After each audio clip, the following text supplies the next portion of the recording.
pickup truck, the Steelers, or like one of these driverless cars, like the Cowboys? Like, it might get me there, but I'd rather go with the pickup truck. And, you know, we can praise the Steelers like Peter. We just saw 17 seasons without a losing season. It's nuts. Insane. But I'm looking at Dallas and just so many question marks. And Mike McCarthy, I think it's fair to ask, like, what's he got? Because we're going to find out a lot about Mike McCarthy this year. Here's what I know about him. In 12 seasons as Green Bay's head coach, 12 seasons, he had a first-ballot Hall of Famer as his quarterback. Favre and Rodgers, those guys have 6 MVPs between them. He got to 1 Super Bowl, and it's not enough. I also know that he got this job with the Cowboys, going around talking about how his offenses don't turn the ball over, how efficient they are, how great they are, and it feels a little bit to me like the restaurant manager bragging about the food. It's like, dude, it's the guy in the back cooking the food. You got Ratatouille back there. I don't know if it's about you. I don't know if Mike McCarthy's a great coach. I don't.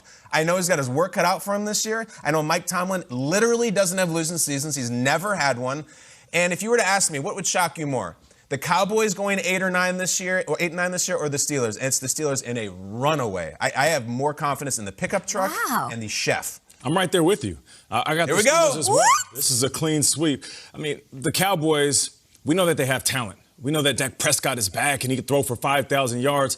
But the last time the Cowboys had the confidence of the world behind them was the mid-90s. Last Super Bowl was 1996. We're talking Independence Day drop, one of the best movies of all time, straight blockbuster, Mission Impossible.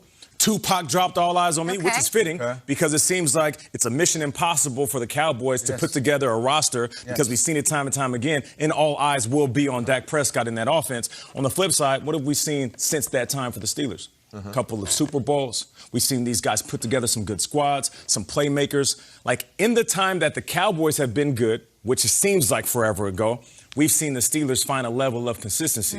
That's because Big Ben is still there, and regardless of his age, he had to start fast. He had a quick start last year. He was able to get off to a blazing start, being 11-0, and then things fell apart. But I'm going to credit those guys for that 11-0 start because it doesn't happen often. We also got Najee Harris now. He is a guy that I'm going to do a burlesque on a little bit later, and he is going to be a great addition to this squad, who was last in rushing last year. Now, on the other side of the ball, we forget how good Devin Bush was when he first got to the Steelers.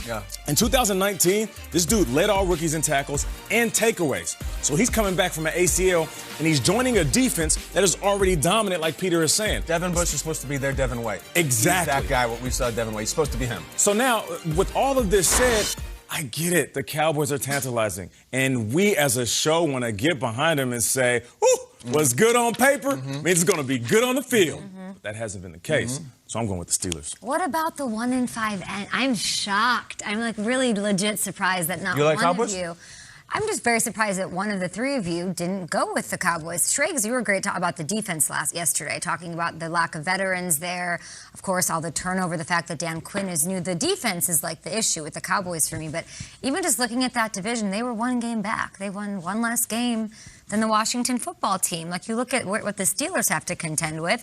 You yesterday laid out so beautifully, Nate, these numbers about what you saw from Big Ben the first half of the season, those last 5 games, and how he wasn't really throwing it downfield. Where are those concerns when you weigh this? Like, we talk about ranking the NFC East with quarterbacks, and it's going to be by the quarterback. Do you have more faith in Big Ben in 2021 than Dak Prescott with that loaded offense? No, that's not the question. Yeah, I'm just asking. But when it comes to Big Ben and him falling off last year, we forget that he actually came off a procedure in his throwing arm. So you think he's got it this year? So I feel like he's going to be stronger, regardless if Kyle thinks he lost weight or not. He's going to be a little bit more efficient with the ball downfield. Both teams had terrible eyesores at the end of the season. Dallas on defense, so they fired their defensive coordinator and they hired Dan Quinn. They have all this personnel, but that personnel wasn't brought in for a Dan Quinn off defense necessarily, so they have to make adjustments. I just want to see how it looks. Steelers offense just fell apart. They fire their offensive coordinator. They promote Matt Canada. So it's like, I love the fact that both franchises said this wasn't good enough last year. We have these colors and these logos that we have to make changes. The defense just seems so hard for me. And I know a lot of Cowboys fans yesterday were like, slow down. Dan Quinn's a great defensive coordinator, and we have all these rookies. But I'm like, no, you slow down because I need to see it first. And I love Micah Parsons in and a t-shirt and jeans. Like, okay, now go out there and be dominant because they might need him to be that He's good. getting inducted this weekend. I don't know if you know that. Michael Parsons is already in. Him and Justin Herbert are going in this weekend. I would just point out really objectively, I mean this. If you were to analyze these two teams, the strongest entity in this comparison is the Steelers defense, I think. Like, Cowboys defense, Cowboys offense even, I think, has questions. I don't know what we're getting from Zeke. Steelers defense is going to knock you around. And I just, like, I've been sitting here while we're talking. If we go to the wide shot, like, I'm looking at these two logos right here. Like, on the left, that is like sexy and 90s, and on the right, that is like old money, conservative strength. Like, trust that. Yeah. Like, I remember when COVID was going crazy last year, I got really nervous. I like to talk to my dad about the stock market, and I'm like, Dad, should I like move some money, and should I get out of here? Should I run? And my dad was like, Uncle Sam, never doubt Uncle Sam. And that's how I feel about the Steelers. Never doubt the Steelers. Industrial revolution. Yeah, like, and he was right, I guess. How much confidence do you have in Big Ben compared to Dak? I mean, because it revolves around the quarterback. It does. You can talk about the defense all day long. How much faith do you have in him and his arm strength to say that the three of you unanimously sweep against? I'm just devil's advocate. I think it's I hear you. I've watched Big Ben my entire adult life. He always shows up. Yeah. He always gets it done. He's allegedly in better shape with a different diet. So I think he's checked in mentally. I haven't seen Dak Prescott throw a pass in a long time, including for the next couple of weeks. I feel good about Ben.